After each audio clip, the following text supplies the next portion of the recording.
Hey there, welcome to another episode of KoFi Solo. I'm Dan Hugo, the host as usual. I'm recording this at 3:01 p.m. Pacific Daylight Time here in Greater Vegas on Sunday, July 19, 2026.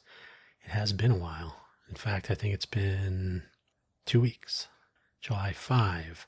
Happy July 5th was the most recent episode, and now we're finally getting around to it.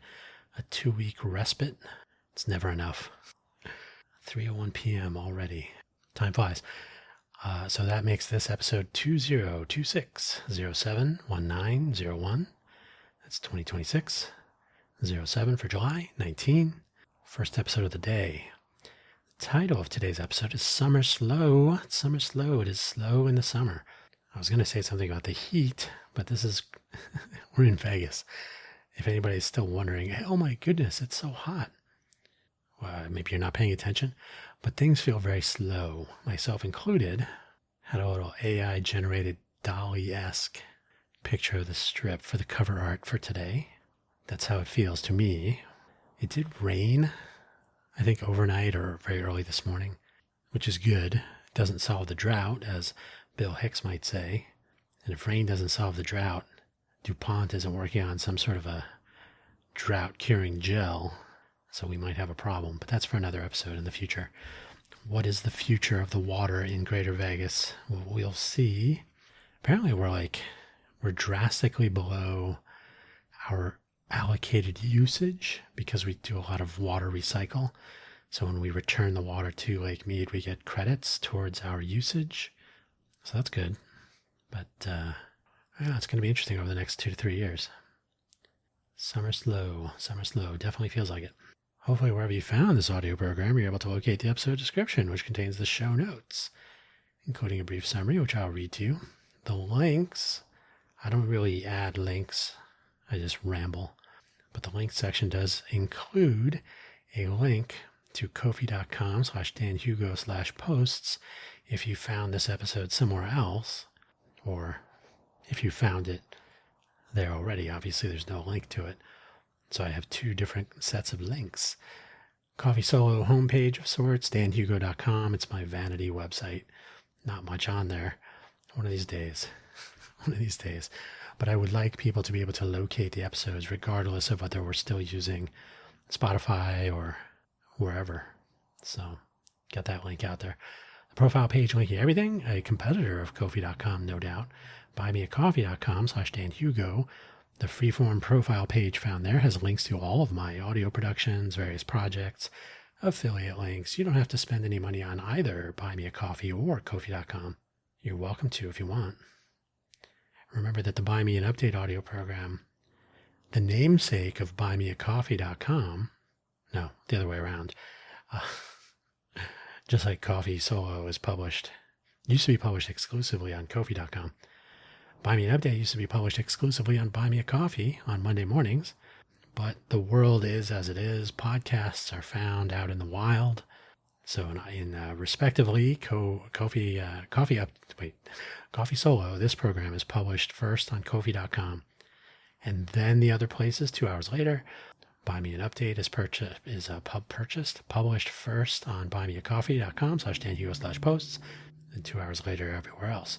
So yeah, easy to find. You can hear my voice is already enjoying the super weird weather. It is super humid inside, maybe because of the rain. I don't know. I think my humidity indicator said something like 50%, which is ridiculously high in the desert. I guess the monsoons are here, sort of. But for some reason, it's having the opposite effect as what I would have imagined. So my voice is sort of dry and cracking perfectly. Now, if we were in Ireland, the crack would be okay. But here, we'll see. We'll see if we make it all the way through the show. Water doesn't seem to help, so I don't know. But yeah, let's do the summary and we'll get on with the show. See if my voice can make it all the way to the end. Something tells me it will make it to the end, whenever that actually is. It has been a while. It's been a little warm in Vegas for the last couple of weeks. Not like Phoenix. There are hotter places, of course, than Phoenix and certainly Vegas. But Vegas has been doing pretty good. Luckily, I've been staying indoors, not making new episodes of KoFi Solo. At least one of those needs to change, So here we are, recording inside. The links, like I said, first available, KoFi.com, the Dan Hugo homepage, and the buymeacoffee.com/Dan Hugo page. There are some affiliate links there for my favorite coffees and so on. If you want to click on those, you're welcome to, but I don't really do this for the money. So treat it like a tip jar. Bad tippers, the good tippers, doesn't make a difference to me. So let's get on with the show while I'm still able to speak. It has been hot, almost melty hot. I grew up in Phoenix, moved there from New Jersey when I was just about 6 years old. No, well, yeah, we moved there when I was 6, just turning 6, I think it was. Somewhere in the 6. No. We moved there because I did start going to school. I didn't just take a few months off. I was about to turn 7, so I was very young. We moved to Phoenix, got the full brunt of the superheat. I was living in Phoenix with my first programming job when it was 122 degrees at the airport. No telling how hot it was where I was working. I do know that inside they kept it at like 68 or something, 68 degrees Fahrenheit because of the computers. So going outside was like a blast furnace. Coming back in from lunch was like walking into a walk-in freezer, literal shivering. It was quite a day. So it's not that hot here, but it has felt hot. Like if you're not used to it, it feels hotter. It feels like a hotter summer than in previous years. I don't think that's totally true, but I think the number of hotter days may have extended a bit. So it might be a wider summer. But as I said, I think it was raining this morning. I heard it. I heard some rain, but I wouldn't have called it raining. I would have called it like water that reached closer to the ground before evaporating than usual. So I didn't look outside really, so I don't know. It sounded like a very, very light sort of spritz, but every little bit helps, I suppose. With the humidity, I watched the full Project Mary movie. So I actually watched the whole movie. Once it was released for free on Prime, I had considered going to see it in a theater. I read the book a couple of years ago, and so when I heard the movie was going to be coming and it's going to be in IMAX and all that, I was like, I could do that. But then I was like, you know what?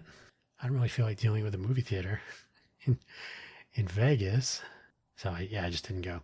But so I had read the book though, and the movie I found it was quite good.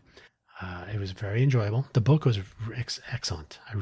Of the three, let's see, I read The Martian first and then Artemis, which I did not care for, and then Project Hail Mary. So the Weir book collection, and he has some short stories too. I read some of those. They're okay.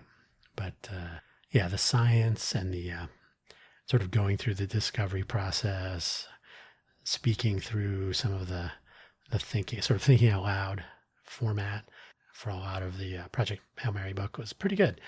The book for The Martian was also more detailed than the movie, as you might imagine. So I saw the Martian first and then read the book. With Hail Mary, I read the book a couple years later. Now see the movie. I think that's the better order, especially if there's some time between, because I didn't remember everything, but it was kind of coming back like, oh, okay. And I didn't picture some things as they appeared and so on. So I was like, okay, yeah, it's kind of cool. But I guess I would read the book first for stuff like this. But anyway, so the movie was fine. It was quite enjoyable. There are people that are quibbling over accuracy of the adaptation, or the big one is the centrifuge putting 2 vials on one side, which would make it a lopsided spin, whatever. There are people that need to relax and enjoy a little bit more. But so I think the positives outweigh the quibbles. What I will say though, I think there were a few people who went and saw it in theaters, and so they commented on it, and that was fine. A lot of spoiler-free commentary and so on. But as it was available for people to react to, I got the feeling that there was like a reactor package of clips or edit points or something. Because before it was available on Prime, it was available, you could pay for it. I think it was like $25, which was more than seeing it in an IMAX theater. I was like, no, no, no, no, no. If I was going to spend that much money, I would have gone to the theater. So then it was on MGM Plus for like 99 cents promotional or something. But then now it's on Prime for included. So I watched that. But anyway, so as soon as it was available for people to stream, the reactor channels lighted up. And like I said, it's almost like there was a package of edit points and whatnot. So there were a lot of the reaction videos. And I just was watching, once you watch one or two, then YouTube is going to recommend all of them. So I watched a few and I got a feel for the movie, and everybody had a really good reaction, as in a positive and enjoyable and whatnot. And since I already knew the story, I knew when things were going to go awry and so on. So overall, I was like, okay, yeah, this looks pretty cool. Maybe it would have been more interesting for some of the cinematography to be, viewed on an IMAX screen, but okay.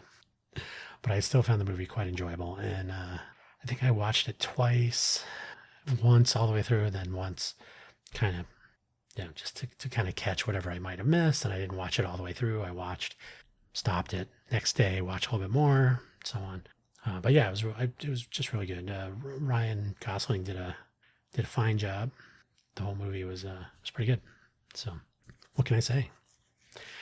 So I don't know if it was like a coordinated marketing effort, like maybe someone somewhere has said, hey, these reaction people, they keep reacting to movies from the 80s. We should have them react to a movie from 2 months ago. So kind of weird. Like literally today, I can't remember what her name is. Stacy watches movies or something. She also does movie reactions. She has some interesting takes. She's into the music stuff more, so that's kind of interesting. And she watched 12 Angry Men today, the 1957 version. I wish people would watch the 1993 version also. I think they should compare them. Jack Lemmon did a fine job. George C. Scott is in there. It's a good movie. It's a good adaptation.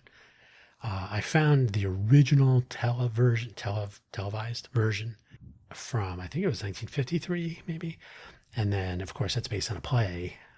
So, but anyway, so people are reacting to the older movies because they tend to be better.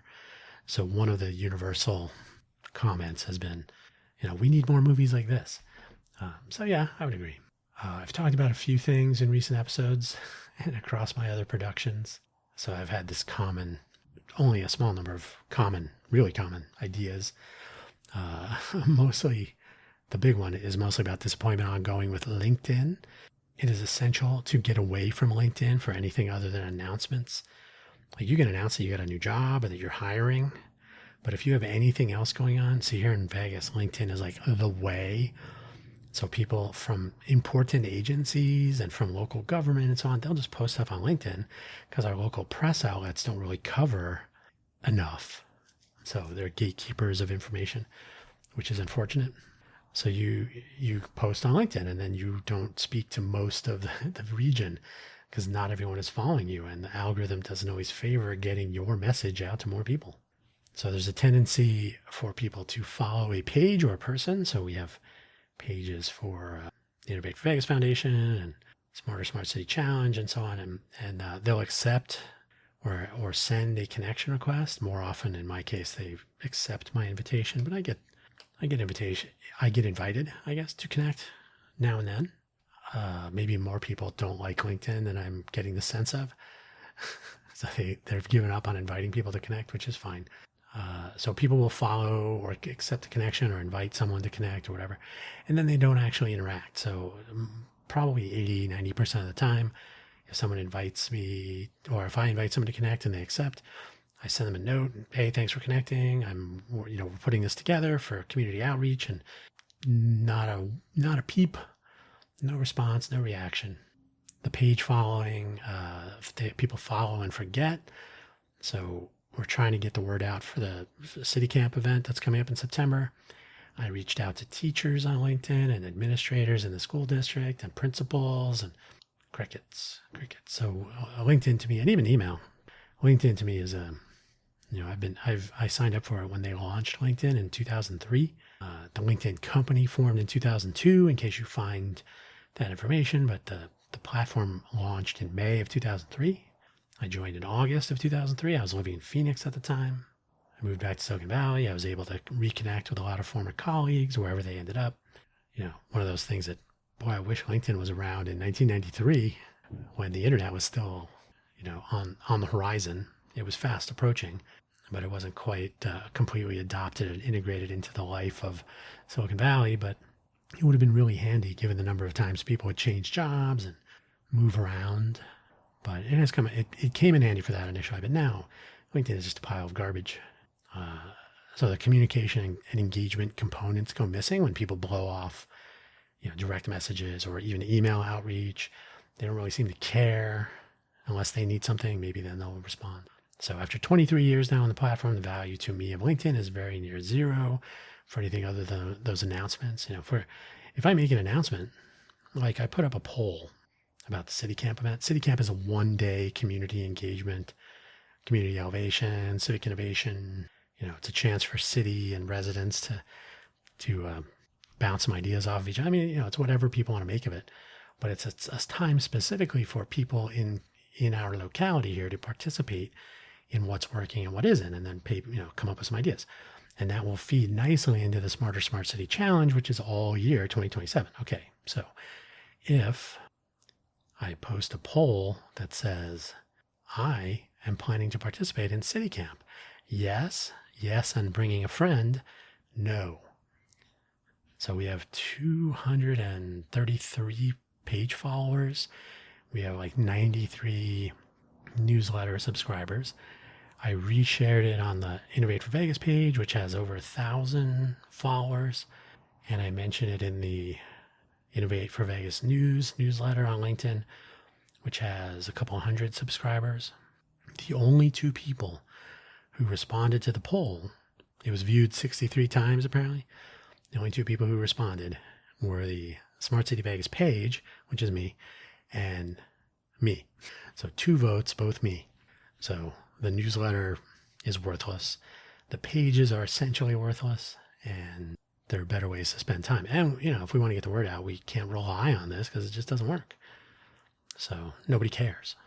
I think that'll be a culture issue as well. That's my theory. So, yeah, we'll see.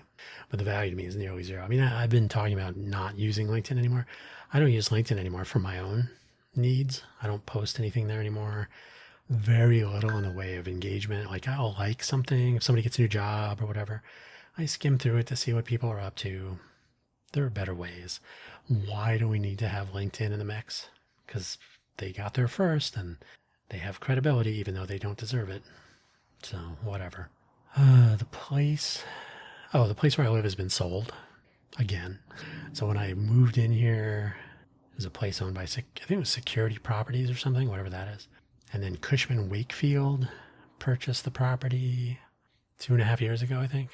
And then just recently sold again to a Blackstone company. Well, to Blackstone. I actually looked it up.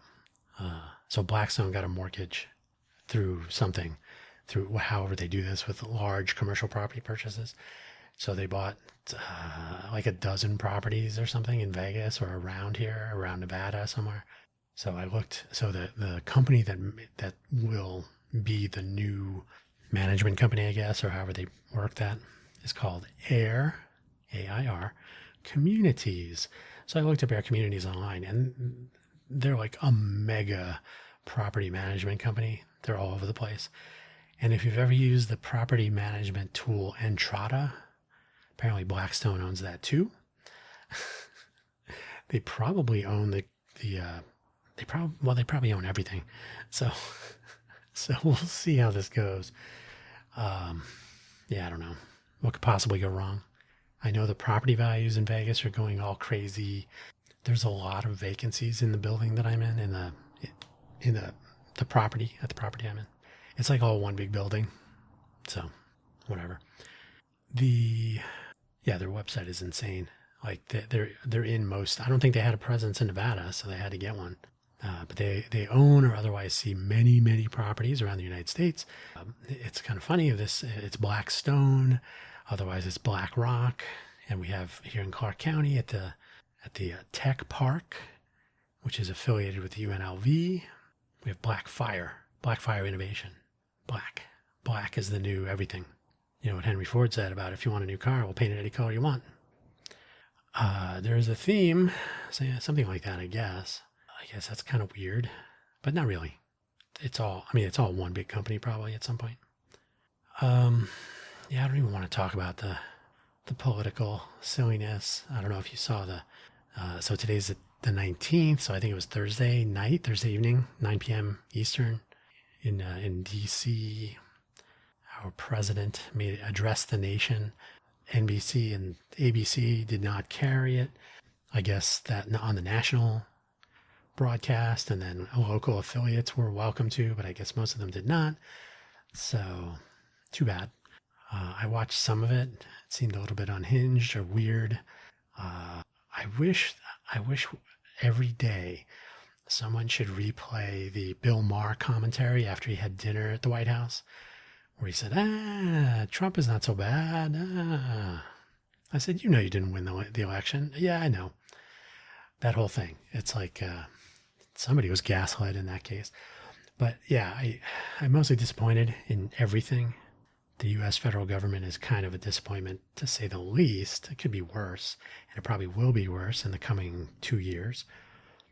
But I also know that focusing on local concerns is far more effective than trying to analyze and comment on global and national geopolitics, geoeconomic issues, which is what a lot of YouTubers are doing, and it's getting a little tired. There are some independent news organizations which actually do, original reporting, where they are actually having conversations with journalists, and they're actually sort of related to political analysis, where they've been a part of government. So those are sort of interesting, although they're still skewed in one way or another. I'm kind of tired of John Kiriakou. Definitely tired of Bustamante. Like, hey, I was in the CIA. Next. But yeah, everybody's got their own little analysis. They don't know what they're talking about. So the ones that watch YouTube channels and then come up with their own ideas, those are the worst. So I try not to do that about that kind of stuff. So I really, and everything I'm doing is really focusing on in my backyard. Yes, in my backyard. So what can we do locally? How can we make things better, more efficient, make it easier to find information, make it easier to express opinions? Our local media should not be gatekeeping everything, right? There should be ways to get information and share information out to people and have them be able to interact and maybe render their opinions, and we should be able to present those opinions. So I've talked about the rolling introspection before as part of the Cafe Genius stuff. So yeah, there's a lot of opportunities that you can do locally. So I think people getting so wrapped up in something that we have zero control over. Yes, stay informed, but people getting like, oh my God, he stole $2 billion. Yeah, well, there's not one single thing you can do about it. Vote for someone who will take action, and hopefully at least 51% of whichever body, or 60%, I guess, in the Senate. I don't know if it's 51 or simple or 2/3 to get some investigations going. I think you need 51%. You need control of the body to initiate investigations. But yeah, they should be investigating some of this stuff. It's horrendous conflict of interest, insider trading, emoluments clause, just everything. There's a whole checklist that's got somebody ran out of ink probably checking those boxes. So if you're going to freak out about it, make sure you vote for somebody who says they're going to do something, and then make sure you keep track of when they don't do it, and then vote for somebody else. And that cycle will continue for a few generations, and before you know it, we'll be back where we started. But yeah, I'm troubled by the YouTubers that are just picking up information from wherever. If it sounds good, it stimulates their confirmation bias. They apply their own motivated reasoning, and then they start talking about, oh yeah, look, figures. We all knew this was going to happen, that kind of stuff. And do they have an agenda? Probably. They certainly have to advertise, or they have to make money from advertisers. So they have a viewership, they have advertisers. They got to say and do what they can do to get the clicks and the views and all that stuff. So yeah, I think looking local first is the way to go if you want to affect change. If you want to worry yourself, waste a lot of time and energy, get frustrated, and then ultimately feel disappointed and then do the whole thing over again, I think focusing on national politics and geopolitics, global situations. I mean, all I know for sure on the global front, I don't see myself traveling anywhere near as I used to when I was working for Intel, not in the near term anyway. So may as well try to look out my window, see what's broken, see if we can come up with a way of fixing it. That's the whole idea with City Camp. And then the full year Smarter Smart City Challenge, and we'll see what happens. So yeah, that's it. I don't want to talk too much because you can hear my voice is already fighting with me. But those are the things I wrote down. I did write down these items today because it had been so long. I wanted to make sure I got a couple of things out there. The what do you call it? The Project Hail Mary reaction videos really, just over the last 2 weeks or so, I've been like, what is going on? Like everybody's watching the same parts of the movie. So I just have a feeling that that sort of thing happened. I am curious. Like I assume that there's some sort of a factory that spits out the whole, yeah, you can watch full episodes on Patreon and you might have to get your own copy. I know there are some people who do you don't need your own copy. So that means they play the whole video on Patreon probably, but they'll do the full unedited reaction on Patreon if you want to be a member. Otherwise you're watching the clips and the excerpts on the YouTube channel, which to me is fine because I've mostly seen the movies. But it's an interesting business because there's so many. I just saw like whenever there's like a couple or more than one person anyway, who are they married? Do they have kids? What's her, Jen Murray, I think, had a baby. So that was freaking everybody out. So she was pregnant for a while, you could tell. And then she's kind of getting back to the groove now. And then, what is it? Media Nights. Ari and Denise got married in December. I just read this because I was like, what is with what's the social dynamic in this whole business? There's a really nice couple, and it's TR something Schmidt, TRS Schmidt or something. It's husband and wife. They're cute. They're they're clearly enjoying watching movies together and reacting to them. Ari and Denise would do the same thing. They were friends, and then that's what happens.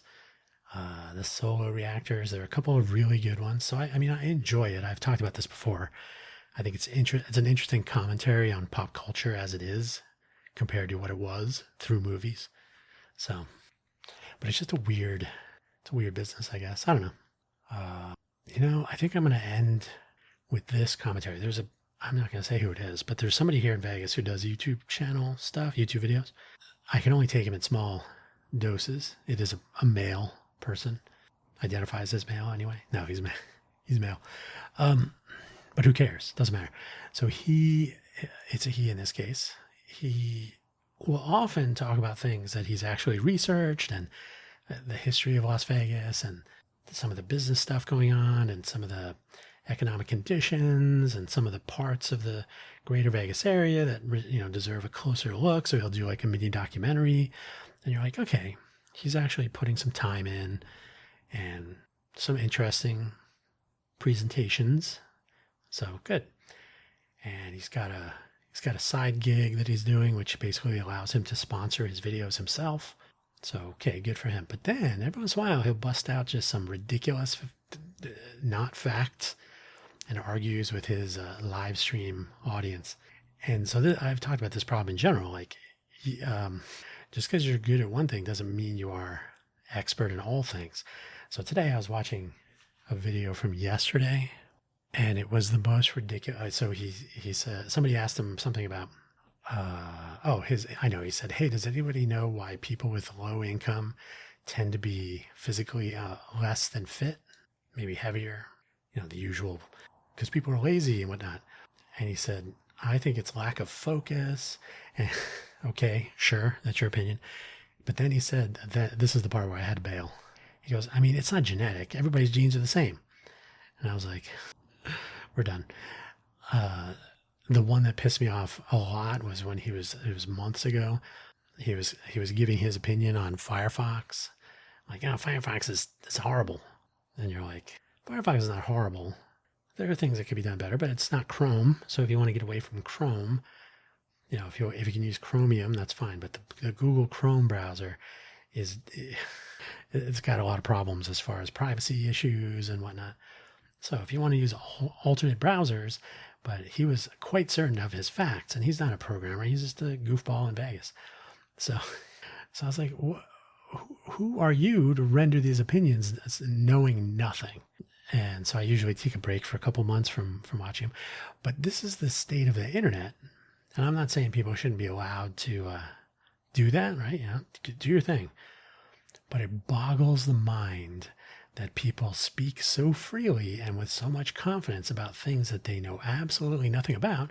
And then other people will jump on board.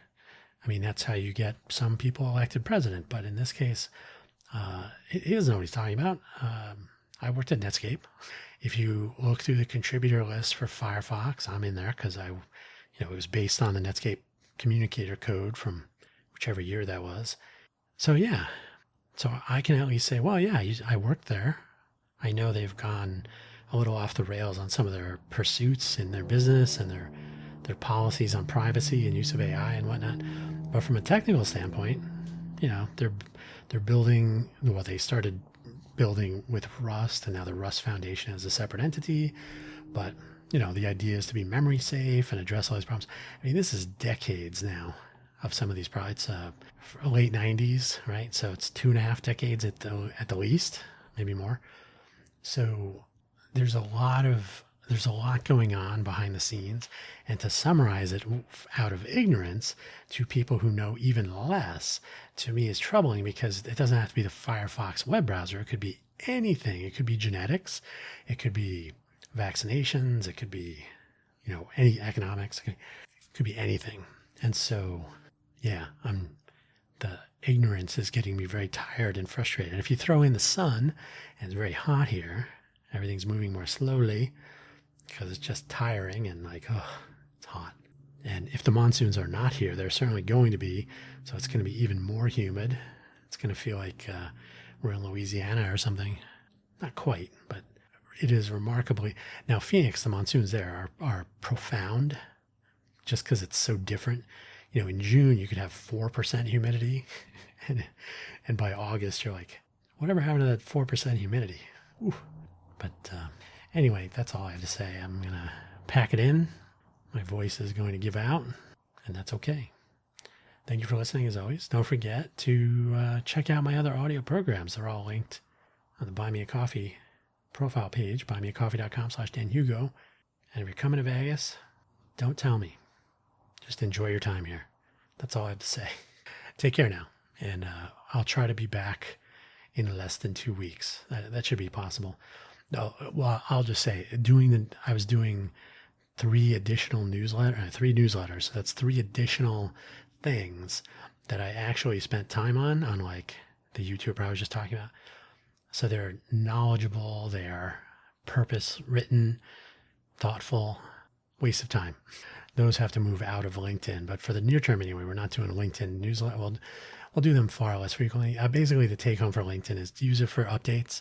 If people choose to read something, great.